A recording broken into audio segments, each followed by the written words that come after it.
ఈ హాస్టల్లో అక్కడ ఏదన్నా కొంతమంది అమ్మాయిలు కనుక ఇలాగ మిస్బిహేవ్ చేసి ఏదైనా ఇబ్బంది పడితే వాళ్ళు ఏదైనా పేరెంట్స్కి ఫోన్ చేస్తే వాళ్ళ పేరెంట్స్కి ఫోన్ ఇవ్వకపోవటం, ఏదన్నా వాళ్ళ homesick holidays parents meet ఉన్నప్పుడు చెప్తానంటే వాళ్ళ మీద నిఘా పెట్టడం, నిజంగా చెప్పాలంటే ఒక మాఫియా దందా మన సినిమాల్లో చూస్తుంటాం. అమ్మాయిల్ని కిడ్నాప్ చేసి వేరే దేశాలకి తరలించడం మన సినిమాలో అక్కడక్కడ చూస్తుంటాం. కానీ నాకు అక్కడో డౌట్ వస్తుంది, ఈ నేరేళ్ల శారద గారు అక్కడ ఆ వీడియోస్ చూశాక నిజంగా ఆ కార్పొరేట్ హాస్టల్లో ఏం జరుగుతుంది అనేది ఒక క్వశ్చన్ మార్క్. నాకు ఏమంటారు క్రాంతి గారు? ఇప్పుడు ఇందాక మీరు చెప్పినట్టుగా వీళ్ళు పేరెంట్స్తో మాట్లాడనీయడం కాదు, పేరెంట్స్తో ఒకవేళ మాట్లాడే పరిస్థితి కనుక వస్తే మీ అమ్మాయి తప్పు చేసింది, మీ అమ్మాయి ఇలా చేస్తుంది, మీ అమ్మాయి అలా చేస్తుంది అని ఫస్టే పేరెంట్స్ మైండ్లో లేని ఊహలు పెట్టి ఆ తర్వాత ఇక పిల్లలు ఫోన్ చేసి మమ్మీ నాకు జ్వరం వచ్చింది, నాకు నిజంగా కడుపున వస్తుంది, నాకు ఇట్లా ఆవిడ చెప్పింది కూడా పోయినసారి విజిట్ చేసినప్పుడు ఏం చెప్పారంటే కొంతమంది అమ్మాయిలకు అసలు పీరియడ్స్ అయ్యి 5-6 నెలలు అవుతుంది అన్న మాట కూడా ఉమెన్ కమిషన్ చైర్మన్ గారు అఫీషియల్ గా అక్కడికి విజిట్ చేసినప్పుడు చెప్పారు. ఈ రోజు అత్యంత దౌర్భాగ్యకరమైనటువంటి విషయం ఏంటంటే అసలు ఈమె ఎవరు? నేరేళ్ల శారద. ఆమె డిపార్ట్మెంట్ ఏంది? ఉమెన్ కమిషన్ కి సంబంధించి ఆమె ఒక చైర్పర్సన్. ఇప్పుడు ఈ బోర్డ్ ఆఫ్ ఇంటర్మీడియట్ వాడు, ఎడ్యుకేషన్ డిపార్ట్మెంట్ వాడు, ఒక్కొక్కడు సెక్రటరీ, ఆ ప్రిన్సిపల్ సెక్రటరీ ఈ ర్యాంకులలో ఉండుకుంటా, డిస్ట్రిక్ట్ ఇంటర్మీడియట్ ఎడ్యుకేషన్ ఆఫీసర్ ర్యాంకులు ఉండుకుంటా ఏం తమాషాలు చేస్తున్నారా? ఇక్కడ ఆమె పోతుంది, విజిట్ చేస్తుంది, ఆమె పరిధి ఓన్లీ అమ్మాయిల వరకే. ఆవిడ మహిళా కమిషన్ చైర్పర్సన్ అయ్యుండి కూడా 16 ఏళ్ల లోపు పిల్లలు ఇక్కడ చదువుకుంటున్నారు, 16 నుండి 18 ఏళ్ల వయసు ఉన్న పిల్లలు ఇక్కడ చదువుకుంటున్నారు. కాబట్టి ఆవిడ పరిధిలో ఎంతవరకు అయితే చేయగలుగుతారో అంతకంటే ఎక్కువ చేస్తున్నప్పుడు ఇక్కడున్న ప్రభుత్వ ఉద్యోగులు ఏం చేస్తున్నారు, ఏం పీకుతున్నారు అని చెప్పేసి నేను అడుగుతున్నాను. ప్రతి ఒక్కరు డిఐఓలు అయిండొచ్చు, సెక్రటరీ కూడా అయిండొచ్చు, ప్రతి ఒక్కడు వస్తున్నారా, కుర్చీ మీద కూర్చుంటున్నారు, వాడు వీడిచ్చే తాయిలాలకు అలవాటు పడుతున్నారు, అన్ని మూసుకొని ఏం మాకేం సంబంధం లేదు, మేము వచ్చినాం చూసినాం పోతున్నాం అన్నట్టుగానే వెళ్ళిపోతారు తప్ప ప్రభుత్వం యొక్క ఈ పనితీరు అనేది చాలా తప్పుపట్టాల్సిన పరిస్థితికి వీళ్ళే దిగజార్చేసారు. ఇంకొక విషయం ఏంది అని అంటే అసలు ఈరోజు అంబేద్కర్ గారి ఆశయాలను ఆకలింపు చేసుకోవాలనుకుంటే ఆయన విగ్రహం దగ్గరికి పోయి చేయితోని ముఖం దూర్చి గుండుకు రాసుకున్నాడు కాదు.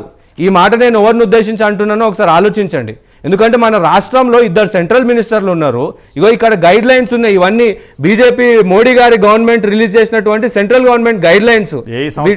చెప్పండి. ఇది 2024 సంవత్సరం జనవరి నెలలో రిలీజ్ చేసినటువంటి గైడ్ లైన్స్. జీవో నెంబర్ కూడా.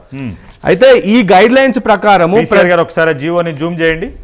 ఈ గైడ్ లైన్స్ ప్రకారము ప్రతి ఒక్కరు ఇక్కడ చట్టాలను రాష్ట్రాలు ప్రతి ఒక్క రాష్ట్రానికి చట్టాలను రూపొందించమని చెప్పేసి ప్రభుత్వం క్లియర్గా చెప్తుంటే, సెంట్రల్ గవర్నమెంట్ క్లియర్గా చెప్తుంటే మన దగ్గర కూడా ఉన్నారు 2 కేంద్ర మంత్రులు. ఏం చేస్తున్నారు మీరు? మరి స్టేట్ మీద ప్రెషర్ తీసుకురావాల్సినటువంటి బాధ్యత మీకు లేదా? అండ్ ఇంకొక విషయం నేను క్లియర్గా నొక్కి మరీ చెప్తున్నాను, నాకు బీజేపీ పార్టీలో నరేంద్ర మోదీ గారు అంటే చాలా గౌరవం. అందులో గొప్ప గొప్ప నాయకులు ఉన్నారు, నితిన్ గడ్కరీ గారు అయ్యుండొచ్చు, లేకపోతే రాజ్నాథ్ సింగ్ గారు అయ్యుండొచ్చు. ఇట్లాంటి వాళ్ళ దృష్టికి మీరు ఎందుకు తీసుకోపోతలేరు? ఈరోజు నేను డైరెక్ట్ క్వశ్చన్ అడుగుతున్నాను, సెంట్రల్ మినిస్టర్లు ఏం చేస్తున్నారు? ఇంత మంది పిల్లలు చచ్చిపోతుంటే అయ్యా మా రాష్ట్రంలో ఈ చట్టాలను అమలు చేస్తలేరు, దయచేసి ఏదో ఒక విధంగా ఈ చట్టాలను అమలు చేస్తే మన రాష్ట్రంలో ఎంతో మంది పిల్లల జీవితాలని కాపాడవచ్చు అని చెప్పేసి ఇప్పటి వరకు పార్లమెంట్లో కనీసం మూసైనా ఎత్తిర్రా?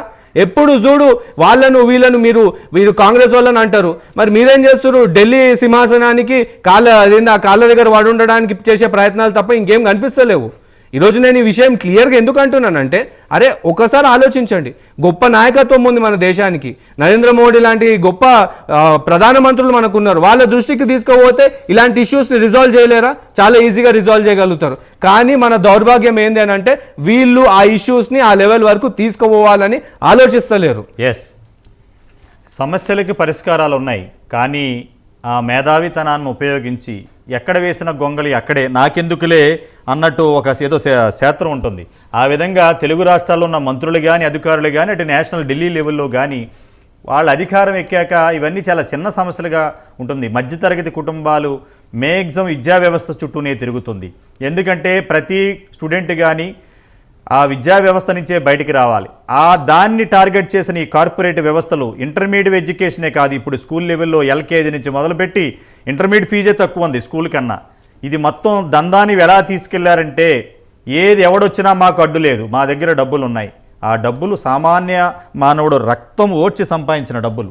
కానీ ఇప్పటికీ మార్పు రాదు. కానీ ఇప్పటికైనా ఈ అధికారులకి మంత్రులకి ఒకటే చెప్తున్నాం,